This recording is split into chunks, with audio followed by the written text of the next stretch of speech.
चलिए आगे बढ़ते हैं। बड़ी खबर बता दें आपको, राजस्थान में भी ओमिक्रॉन के 9 मरीज मिले हैं। बड़ी खबर इस वक्त की बता दें आपको, और इसी के साथ ही ओमिक्रॉन के जो मरीज हैं उनकी संख्या बढ़ती जा रही है।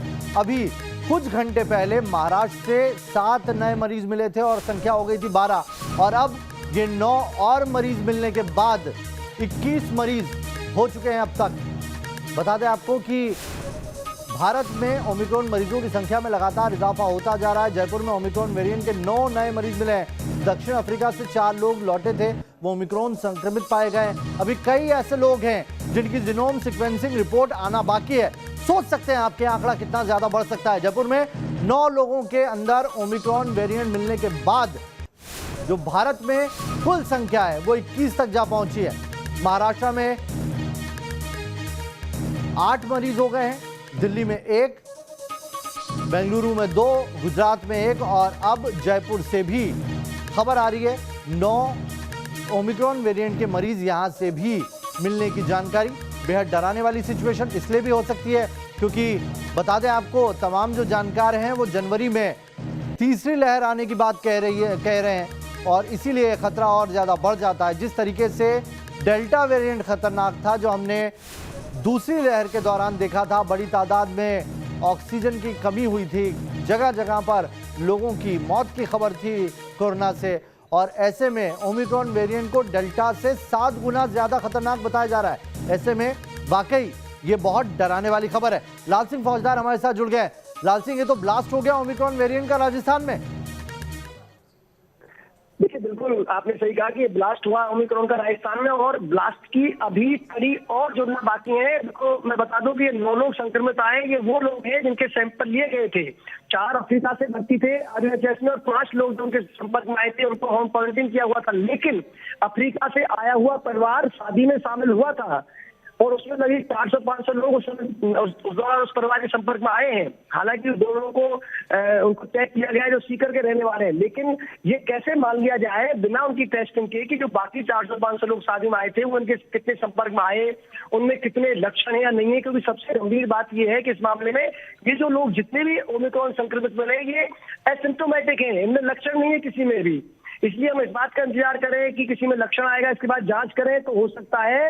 अभी तो 9 ही लोग आए हैं, बाकी ये तो और डराने वाली बात है लाल सिंह जो आप बता रहे हैं, क्योंकि हम लगातार टीवी पे जितने भी डॉक्टर्स हैं, जो जानकार हैं, जो अभी तक कोरोना को ट्रीट करते हैं, उनसे बात कर रहे हैं तो ओमिक्रॉन वेरिएंट के कई सिम्टम्स बता रहे हैं, लेकिन वो बता रहे हैं कि सिम्टम्स थोड़े से अलग हो सकते हैं। लेकिन आप बता रहे हैं कि असिम्टोमेटिक थे ये 9 में से 6 लोग। बिल्कुल, मैं तो उन 4 लोगों की बात कर रहा हूं जो अफ्रीका से आए थे, उनको आरएचएस में भर्ती कराया गया। 2 दिन पहले हमने खबर भी की थी, उस दौरान जो आरएचएस के अधीक्षक हैं अजीत सिंह, उनसे मेरी बात हुई है। उन्होंने कहा है कि जब हमने इनकी चेक की तो बहुत माइल्ड एक सिम्टम मिला है इनमें, यानी कि बाहर से अगर देखा जाए तो सामान्यतः उनको ये नहीं कह सकते कि जुकाम है, खांसी है, गले में खराश है, सर में दर्द है, ऐसा कोई भी लक्षण नजर नहीं आया। पूरी तरह से एसिम्प्टोमेटिक जब उनको जांच की गई तब कहीं ना कहीं जाके माइल्ड सिम्टम मिला है। तो ये बहुत ही गंभीर संकेत है, इसको यूं हमें समझना होगा।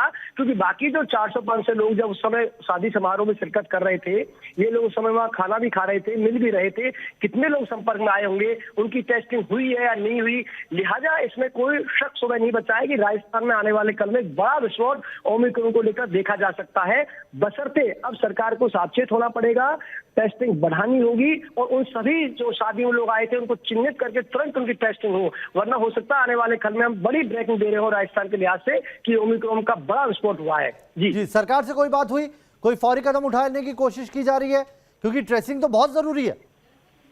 देखिए, बिल्कुल अभी मेरी सीएमएचओ से बात हुई है, उनसे जब बात सिचुएशन हो रही थी, क्योंकि आज रिपोर्ट आना लगभग ऐसा माना जा रहा था कि आज रिपोर्ट आएगी। लिहाजा अभी हमने उनको कॉल किया अमित शाह के कार्यक्रम से फ्री होकर, तो उन्होंने कहा कि 9 जो लोग थे उनमें पुष्टि हो गई है। तब मैंने कहा कि आप आगे क्या कदम उठाने वाले हैं, तो अलग उनका कहना कि हम लगातार टेस्टिंग कर रहे हैं, लेकिन अभी तक जो शादी में जो लोग आए थे उनकी कोई लिस्ट प्रशासन ने अपने पास नहीं मंगाई है, चिकित्सा विभाग ने उनको लेकर कोई तैयारी नहीं की है। लिहाजा अब देखना होगा कि क्या कदम वो उठाते हैं, क्योंकि बेहद गंभीर स्थिति राजस्थान की हो चुकी है। और अगर ये गंभीर स्थिति को नहीं समझे तो जो दूसरी लहर का इतिहास था कमोबेश वही हम दोहराते हुए नजर आ रहे हैं। क्योंकि आज भी भीड़भाड़ देखी जा रही है, लोग मास्क नहीं लगा रहे हैं, लापरवाही कदम कदम पर दिखी पड़ी है, और अब एक खतरे की घंटी है जिसको समझना होगा सरकार को भी, लोगों को भी। प्रशासन से क्या जानकारी निकल पाई है? लाल सिंह, ये बताइए कि जीनोम सीक्वेंसिंग के कितने सैंपल हैं जो आना अभी बाकी हैं? देखिए, अभी तक ये अब अगर हम इसको यूं समझना चाहें कि कर्नाटक में जब दस्तक दी गई उसके बाद करीब ये 9 सैंपल थे जो भेजे गए थे स्पेशली जीनोम सीक्वेंसिंग के लिए। लेकिन अब लगातार जितने भी जांच हो रही है उन सभी को जीनोम सीक्वेंसिंग के लिए भेजा जा रहा है। अभी इनकी रिपोर्ट जो आज आई है और आज 9 लोग संक्रमित आए हैं। और देखिए, तस्वीर का गंभीर पहलू हमें यूं भी समझना होगा कि अक्सर ये कहा जा रहा था, ये दावा किया जा रहा था कि ये शायद ही संक्रमित निकले, क्योंकि वो अफ्रीका का परिवार बार बार एक दावा कर रहा था कि हम जब आए तो हमने 4 जगह आरटीपीसीआर टेस्ट कराए, हम कहीं भी पॉजिटिव नहीं आए, हम जयपुर में आगे संपर्क में आए हैं तो हम ओमिक्रॉन नहीं निकल सकते। लेकिन आज वही हुआ जिसका डर था, जिसका खतरा था। 9 लोग आ गए। अभी यहाँ तक सैंपल की बात है, जितने भी सैंपल लगातार आ रहे हैं, जैसे कल 4 आए, 6 आए, 8 आए, लगातार उनको भेजा जा रहा है, लेकिन उनकी अभी पेन नहीं है रिपोर्ट। लाल सिंह, 2 चीज मुझे यहाँ पर आप समझाइए, क्योंकि ये शादी में किस तारीख को आए थे, कितना वक्त इसमें बीत चुका है और जीनोम सीक्वेंसिंग की रिपोर्ट आने में कितना टाइम लग रहा है?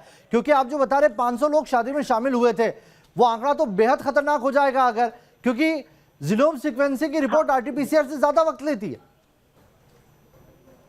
हाँ, देखिए, बिल्कुल आपने पहले रिपोर्ट के बारे में बता दूं, लगभग 5 दिन का समय लग रहा है राजस्थान में एक जीनोम सीक्वेंसिंग की रिपोर्ट आने में 5 दिन का समय लग रहा है। लेकिन जो सबसे बड़ी बात है, आपने कहा कि शादी समारोह में शिरकत हुए, वो गंभीर बात है, क्योंकि ये परिवार 25 तारीख को आया था। एक्यूरेट डेट तो शायद वो 30 या 31 रही होगी, क्योंकि सीएमएचओ से मेरी बात हुई थी उन्होंने, और सिटी पैलेस में शादी का कार्यक्रम था, बड़ा कार्यक्रम था। और उस दौरान लगभग 400-500 का अभी आंकड़ा बताया जा रहा है कितने लोग शामिल हुए, कितने एडजस्ट हुए, ये तो भी उनकी जब लिस्ट आएगी, आयोजक की जो लिस्ट बाहर निकालेंगे उसके बाद पता लग पाएगा। लेकिन आप देखिए, उस दौरान 2 लोगों को चिन्हित किया गया था जो अजीतगढ़ सीकर से आए थे, और सीएमएचओ को रिपोर्ट दी थी कि इनके बारे में पता लगाएं। अभी सीकर से ये रिपोर्ट भी आना बाकी है, जो 2 लोग इनके संपर्क में आए थे वो संक्रमित है या नहीं है। लेकिन मैं फिर दोहरा दूं कि एसिम्प्टोमेटिक लोग मिल रहे हैं, लक्षण बहुत कम पाए जा रहे हैं, लिहाजा बड़ा खतरा राजस्थान पर मंडरा रहा है। तो अभी इन तमाम तथ्यों की जो आपने जानकारी चाहिए, हम दर्शकों को भी जानकारी देंगे, इसके बारे में प्रशासन को पता लगाना होगा कि ये लोग उस शादी समारोह के अलावा क्या और किसी कार्यक्रम में गए थे, किन लोगों के संपर्क में आए थे। आदर्श नगर में जो परिवार रह रहा था, जिनके 5 लोग संक्रमित मिले, और गंभीर बात देखिए इसमें 3 बच्चे हैं, 3 बच्चे, जिसकी आशंका लगातार हमारे एक्सपर्ट बता रहे थे कि ये जो कोरोना की तीसरी लहर है बच्चों के लिए खतरनाक साबित होगी, वो हो रही है। और देखिए, राजस्थान की धरती पर पहले ही जो तीसरी लहर, मैं नहीं कहूंगा, लेकिन अगर इसे तीसरी लहर मनाया तो बच्चे की मौत से आगाज हुआ है। बच्चे की मौत हुई आरएचएस में कोरोना से, और इसके बाद लगातार केस बढ़ रहे हैं, लगातार ये लहर बढ़ती जा रही है, और बावजूद इसके हमारी लापरवाही नहीं थम रही है, ना सरकारी स्तर पर थम रही है, ना एक आम आदमी के स्तर पर थम रही है। मानो हम जब कवरेज करते हैं तो मास्क तो जब शहर से गायब हो गया है, सोशल डिस्टेंस तो बहुत पहले भूल गए लोग बाग। तो ये जो तस्वीर बनती जा रही है बेहद खतरनाक, हमें समझना होगा कि दूसरी लहर की जो भयावह तस्वीर हमने देखी है, हिंदुस्तान में देखी है, हमने अपनों या कहीं ना कहीं अपनों को खोया है। क्यों हम इतनी जल्दी भूल जाते हैं? लेकिन तय मानिए, अगर यही हालात रहे तो राजस्थान में बहुत बेहद भयावह तस्वीर हमें देखने को मिलेगी ओमिक्रॉन को लेकर। जी, बहुत बहुत शुक्रिया लाल सिंह तमाम जानकारी के लिए आपका। तो वाकई बेहद डराने वाली ये खबर है। जयपुर में 9 ओमिक्रॉन वेरिएंट के मरीज मिले, और देखिए आप इसी से अंदाजा लगा लीजिए कि 12 घंटे पहले तक जहां देश में 4 थी मरीजों की संख्या, वहीं आज महज कुछ घंटे बीतते हैं, 12 घंटे बाद वो संख्या 21 हो जाती है। और अभी इसमें कई ऐसे लोग हैं जिनकी जीनोम सीक्वेंसिंग रिपोर्ट आनी बाकी है, कई ऐसे लोग हैं जो गायब हो गए। कर्नाटक में ही 500 लोग लापता हैं जो दक्षिण अफ्रीका और उन तमाम देशों से आए हैं जहां पर ओमिक्रॉन वेरिएंट तबाही मचा रहा है। ऐसे में यह आंकड़ा और ज्यादा दिक्कत पैदा कर सकता है।